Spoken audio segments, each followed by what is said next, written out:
Olá pessoal, estamos aqui para mais uma aula de programação em C++, utilizando o Qt. Então até agora nós falamos sobre alguns aspectos, relacionados às linguagens de programação. Nas últimas aulas vínhamos falando sobre funções, templates, recursividade e finalizamos na última aula sobre namespace. Então na aula de hoje a gente vai falar sobre vetores. Então vetor é uma sequência de elementos do mesmo tipo alocados em posições contínuas de memória. Então a gente pode referenciar esses elementos dos vetores de maneira individual, adicionando um índice ao identificador. Então vamos entender melhor o que é isso, fazendo aqui um pequeno exemplo. O que é um vetor? Um vetor,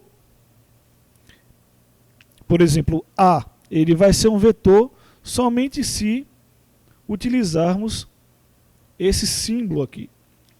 Então temos que usar os colchetes para representar que o número é um vetor. Então vamos dizer que queiramos criar um vetor com 5 dimensões.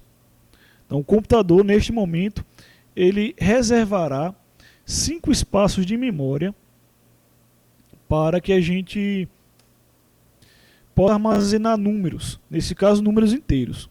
Ou seja, na sequência ele separará 5 espaços para colocar números inteiros. Então a gente vai poder entender melhor se utilizarmos as várias de inicializar os vetores. Então obviamente só podemos utilizar uma delas, dentro da instrução main, mas aqui estou colocando várias maneiras de utilizar os mesmos vetores.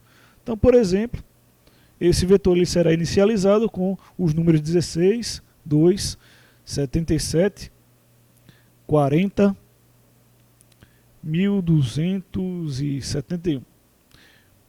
Então nós temos 5 números, 1, 2, 3, 4, 5, armazenando-os em um vetor que tem 5 espaços. Então, nós também podemos declarar esse vetor e esses espaços vazios. Então, é o mesmo vetor com 5 espaços, porém, não vamos colocar nada nesses 5 espaços. Ou podemos deixar a cargo da lista de inicialização, armazenar a quantidade necessária de espaço para armazenar, ou seja, se colocarmos aqui 16, 2, 77, 40 ou 12.071, estaremos criando um vetor que tem 5 espaços de memória do mesmo jeito. O computador vai entender que são 5 espaços através do que está aqui, ou seja, são 5 números, então são necessários 5 espaços para colocar dentro desse vetor.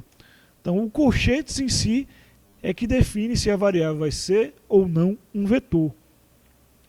Então, em último caso, a gente também pode inicializar esse vetor sem utilizar o token igual. Então, essas são as várias maneiras da gente armazenar, criar um vetor e armazenar valores dentro dele, utilizando as inicializações que a gente tem direito.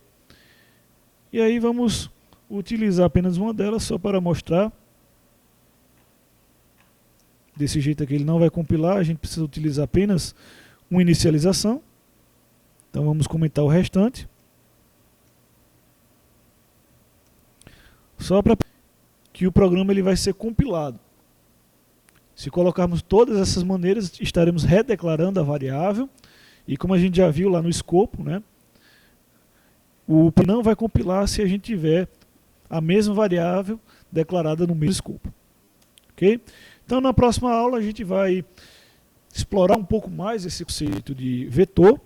Vamos acessar os valores dentro desse vetor.